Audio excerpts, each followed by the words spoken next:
The end comes to us all, even The Walking Dead. Series 10 was on our screens in October. The rest of it we'll have to see next year because of delays due to the pandemic. Slightly spooky parallels with real life, if you ask me. And the official final Series 11 will have no less than 24 episodes and finish in 2022. It's been over a decade since them old zombies have lurched their way into our lives and made quite the impression. They're not exactly discreet. So we're going to try the impossible and we're going to give you a recap of The Walking Dead timeline, except here's the really impossible bit. It's going to be super quick. Well, that's the plan. Anyway, there really is a lot to get through, so here we go. Year 0, a slightly simpler time. Around 131 days before the global outbreak, the virus starts to reanimate corpses. Not that the public have a clue that's going on. Nothing to see here, just a bit of wildfire. Folk like Nick and Herschel are mainly busy just getting hooked on booze and indulging in illegal substances. It's all a bit depressing, actually. Meanwhile, we meet Rick, who ends up in a coma after a huge shootout. Next! Year 1. The Walking Dead's first few seasons cover the first year of the outbreak, and it was action-packed to say the least. In a nutshell, help, I'm in a nutshell. Here's what happened. You might want to sit down for this bit.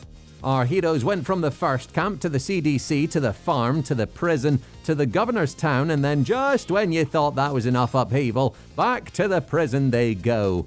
Meanwhile, Morgan manages to keep things relatively chilled, shifting from staying in one place surrounded by a whole load of traps, that's day 314, to accidentally burning down his apartment on day 321, that is less than ideal, to going on a killing spree, that's covered in days 321 to 324, to getting locked up by a pacifist on day 324 to 330. Well, the fun just never stops around these parts, and then he only goes and learns how to be the finest stick fighter in the land. I do realise stick fighter doesn't sound too threatening, but it really is. That was around day 330. A busy old 2 weeks for Morgan there. Year 2. Well, if you thought the first 12 months of The Walking Dead's timeline were action-packed, brace yourselves for this. Season 4 starts at day around 500 of the outbreak. Season 8 starts around day 621, all confirmed in a tweet from AMC, which means that over the course of Year 2, no less than 5 seasons are covered, and our heroes experience a deadly flu, watch Herschel get killed by the governor before their prison home is destroyed, travel to Terminus, get captured by cannibals, and go to Grady, a hospital run by homicidal officials where Beth is killed, of course. But the fun doesn't stop there, boys and girls. They then go to a supposedly safe community called Alexandria, where they're attacked by a gang calling themselves wolves who use zombies to attack the town. Some people just have all the luck. Then they discover another rival gang who call themselves the Saviors and decide to kill them in their beds. After the year they've had, I'd say that's probably fair enough. Although that does start a war with a rockabilly named Negan, who comes hand in hand with a pretty deadly baseball bat called Lucille. Very strange, very true. Sucks, don't it? And on top of all that, they discover another community called The Kingdom, run by a fella with a pet tiger, although I can confirm he is no king. Year 3. Season 9 of The Walking Dead starts on day 1170, so around halfway through Year 3. And in comparison to Year 2, this is a stroll in the park, people. The gang are mainly just mostly focused on building a bridge. And there's a whole load of teasing about Rick Grimes' final episode.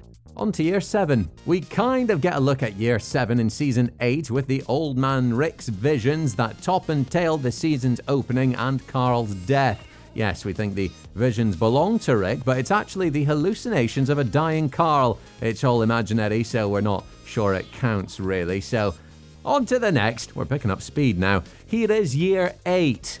Another spot of time jumping comes at the end of Rick's last episode, Season 9, Episode 5, What Comes After, which sees a 10-year-old Judith putting on Rick's hat after saving a whole load of new cast members. Her age is actually important because it means Judith now is the same age as Carl was when The Walking Dead first started, which is a nice way to open The Walking Dead's biggest reboot, although we're not going to be talking about any of that here because it will just add to the confusion. But here is some very welcome news, mainly because it decreases the old timeline confusion. The show made yet another time jump in season 9, so from now on, nice and simple, 1 year, 1 season. So, on to year 9. 18 months from the defeat of Negan and from the calm before episode onwards, I think that's day 3397, a long old slog, isn't it? We're firmly into year 9 and it looks as though all 4 main communities are coming together for the first time in years. Never thought I'd see the day.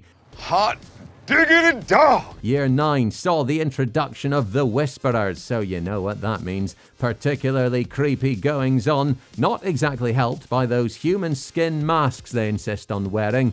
Quite the sign they're probably not the good guys. On to year 10. There was a whole load of death to mark 10 years of, well, complete zombie chaos. Side characters were getting killed off left, right and centre, and even a major one at the start of the Whisperer War. I will warn you, what I'm about to say next is a bit of a big old spoiler if you haven't seen the whole of Series 10 yet. I'll pause now in case you don't want to find out. 10. Alpha was killed off. Oh, what?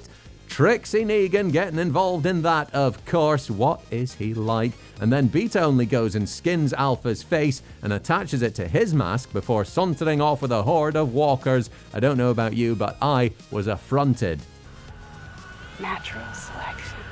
Fast forward a bit and the aptly named final episode, A Certain Doom, brought us a fight with Negan, with Beta getting wounded by Daryl and consumed by the walkers. The tables turn so quickly amongst this lot. Lydia and Carol lead a horde over a cliff. Eugene's group get captured by armed soldiers, and Virgil, well, he has a much easier time of it, kind of. He stumbles across Connie near Oceanside. And that, my friends, is the whole timeline.